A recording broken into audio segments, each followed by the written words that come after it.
Imagina a seguinte situação. Uma pessoa acorda num quarto de hospital. O peito dói, a respiração tá pesada. Mas ela tá viva, né? Exato. Tá viva. Ela acabou de passar por um transplante de coração. E aí, quase que imediatamente, a equipe médica entra no quarto. Já olhando para os monitores e para as pranchetas. Isso, eles começam a analisar as taxas de batimentos por minuto, a oxigenação do sangue, os marcadores de rejeição celular, tipo estatísticas de sobrevivência. Uma montanha de dados. Uma quantidade massiva. E todos esses números dizem que a cirurgia foi um sucesso absoluto. A realidade vista através dessa lente quantitativa é limpa, é categorizada e perfeitamente explicável. O que faz todo sentido do ponto de vista clínico, claro. Quando a gente lida com biologia e probabilidade, essa visão estatística oferece uma ilusão de controle que é muito reconfortante. O número sobe ou desce. Pois é quase binário. Mas aí que surge o abismo.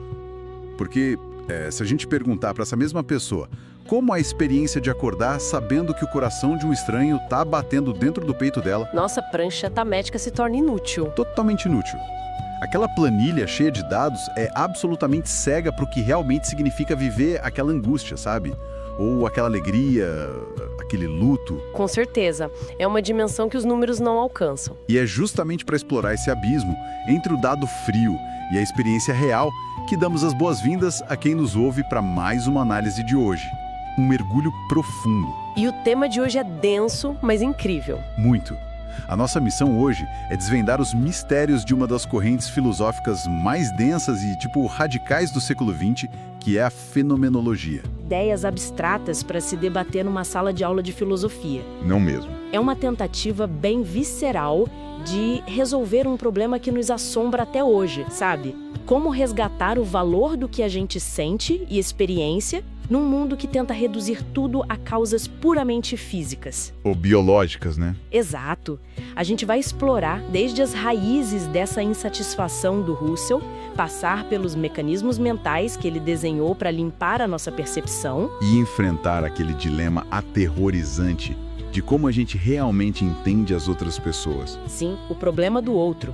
Até chegar em como tudo isso se transformou, na prática, numa ferramenta cirúrgica para pesquisas modernas nas ciências humanas. E se alguém que está nos ouvindo agora pensar, por que uma teoria filosófica abstrata de mais de 100 anos faria diferença na minha vida prática?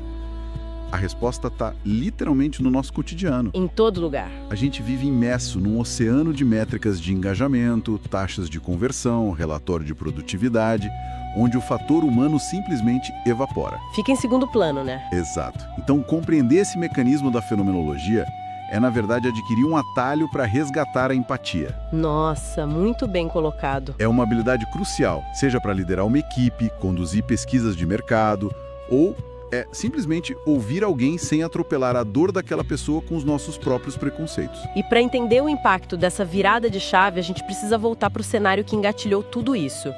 Porque o Edmund Husserl, curiosamente, não começou a carreira nas humanidades. Ele era da matemática, não era? Ele era um matemático puro. O doutorado dele lidava com cálculo de variações. Caramba! Mas lá no final do século XIX e início do século XX, ele começou a olhar para a ciência da época dele e sentiu um desconforto profundo. O que estava acontecendo na ciência nessa época? O período era dominado por uma visão de mundo muito positivista, naturalista. Acreditava-se que absolutamente todo o conhecimento humano, até a nossa capacidade de formular a lógica matemática, poderia ser explicado só pelo funcionamento biológico do cérebro. Causas naturais e ponto. Isso, ou pelas leis da física, sabe? O famoso psicologismo. Uma visão quase mecânica do ser humano, então, como se fôssemos apenas engrenagens reagindo a estímulos químicos. Exatamente isso. E o Husserl via isso como uma catástrofe iminente. Ele percebeu que as ciências estavam medindo a realidade com uma precisão assustadora, mas... Estavam esquecendo de alguma coisa? Estavam esquecendo de investigar o próprio sujeito que estava segurando a fita métrica. Nossa, genial. Ele diagnosticou que essa obsessão por fatos objetivos estava desconectando o conhecimento daquilo que ele chamava de Lebenswelt, que é o mundo da vida. Mundo da vida. Isso, o mundo vivo experienciado por nós no dia a dia, com cores, dores, significados. E o grande culpado por essa desconexão, segundo ele, era algo que a gente faz o tempo todo. Ele chamou isso de atitude natural. Atitude natural. Pelo nome, assim, soa como algo inofensivo. O que seria isso na prática? A atitude natural é a nossa confiança ingênua e, totalmente inquestionável de que o mundo lá fora e as coisas simplesmente existem. De forma independente da gente. Exato. É viver sem nunca questionar como essa realidade é construída pela nossa percepção. Na atitude natural, a gente acorda, toma café, vai trabalhar e assume que o mundo é exatamente o que ele parece ser. Tá, deixa eu ver se consigo traduzir isso para uma analogia do nosso dia a dia. Seria tipo dirigir para o trabalho todo santo dia no piloto automático. Perfeito. A gente entra no carro, liga o rádio e simplesmente confia que o asfalto está lá. A gente não pensa na estrada, confia na gravidade, confia que o semáforo vai funcionar. A gente só dirige. Só dirige e chega no destino, sem questionar os elementos da viagem. Essa imagem ilustra perfeitamente o problema. A atitude natural é esse piloto automático absoluto e o que o Russell propõe como solução, a chamada atitude filosófica, seria o ato de encostar o carro no acostamento. Parar tudo. Desligar o motor, descer do carro e olhar para a estrada com um estranhamento radical. Nossa! É questionar a própria natureza do asfalto. É perguntar, como é que os meus olhos captam e processam o cinza dessa rua sob a luz do sol? Como a minha mente entende que aquela faixa branca significa um limite? Exatamente.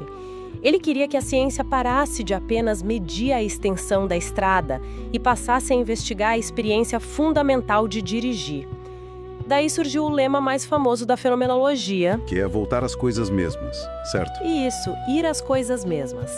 O conceito é lindo, mas, sendo bem sincero, a prática me soa quase impossível. Por quê? Porque se essa atitude natural é o nosso estado padrão, o nosso mecanismo de sobrevivência para não ficarmos, paralisados pensando em cada passo que a gente dá, como é que a gente desliga esse piloto automático? Ninguém tem tempo para questionar a natureza do asfalto enquanto está atrasado para uma reunião. E é aí que o Russell introduz a ferramenta mais poderosa do método dele. Um processo super rigoroso chamado de redução fenomenológica ou epoché. Epoché? É uma palavra que vem do grego antigo e significa literalmente suspensão de juízos.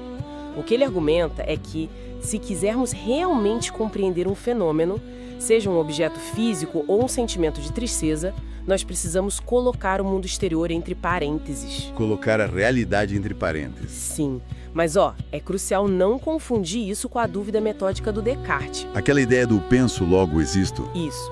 O Descartes decidiu duvidar de que o mundo existia. Ele achava que tudo poderia ser uma ilusão. O Russell não está interessado em provar se o mundo existe ou não existe. Tá. Então o que os parênteses fazem? A epoché é o ato voluntário de suspender a crença na existência do mundo. Você pega todas as teorias científicas que aprendeu sobre aquele objeto, todos os dogmas, os preconceitos sociais... E coloca tudo isso entre parênteses. Exato. Você deixa tudo em suspenso para poder focar única e exclusivamente em como aquela coisa aparece para sua consciência. O fenômeno puro. Mas olha, a complicação começa quando a gente tenta aplicar isso na vida real. Deixa eu fazer o papel de advogado do diabo aqui por um instante. Vai em frente. Se eu me forço a suspender todas as minhas crenças, se eu ignoro as ciências, a biologia e os fatos ao meu redor para focar só na minha experiência interna, eu não estou me alienando? É uma crítica comum. Porque isso me soa tipo como colocar fones de ouvido com cancelamento de ruído no meio de um alarme de incêndio. É uma fuga da realidade em prol de um isolamento na mente. Não é perigoso? Olha, faz sentido você pensar assim. Mas a genialidade da epoque funciona justamente pelo mecanismo oposto. A intenção não é fugir da realidade, é acessar uma clareza que está bloqueada. Bloqueada pelo quê? Pelo nosso conhecimento prévio. Pensa na tecnologia real de um fone com cancelamento de ruído que você citou. Ele não coloca um muro de concreto nos seus ouvidos para te deixar surdo. Ele capta ativamente o barulho caótico ao seu redor, o motor do avião, as conversas, e emite uma frequência exata para anular aquele ruído de fundo. Certo. Tudo isso para que você possa ouvir as notas puras da música que escolheu tocar sem interferências. Ah, então os parênteses não são um muro que me afasta do mundo. Eles são filtros. filtros perfeitos. O ruído de fundo são os nossos vieses, o excesso de teorias e suposições da atitude natural. Quando colocamos isso entre parênteses, estamos ligando o cancelamento de ruído metodológico, Para ouvir a música pura. que na fenomenologia é o fenômeno em si.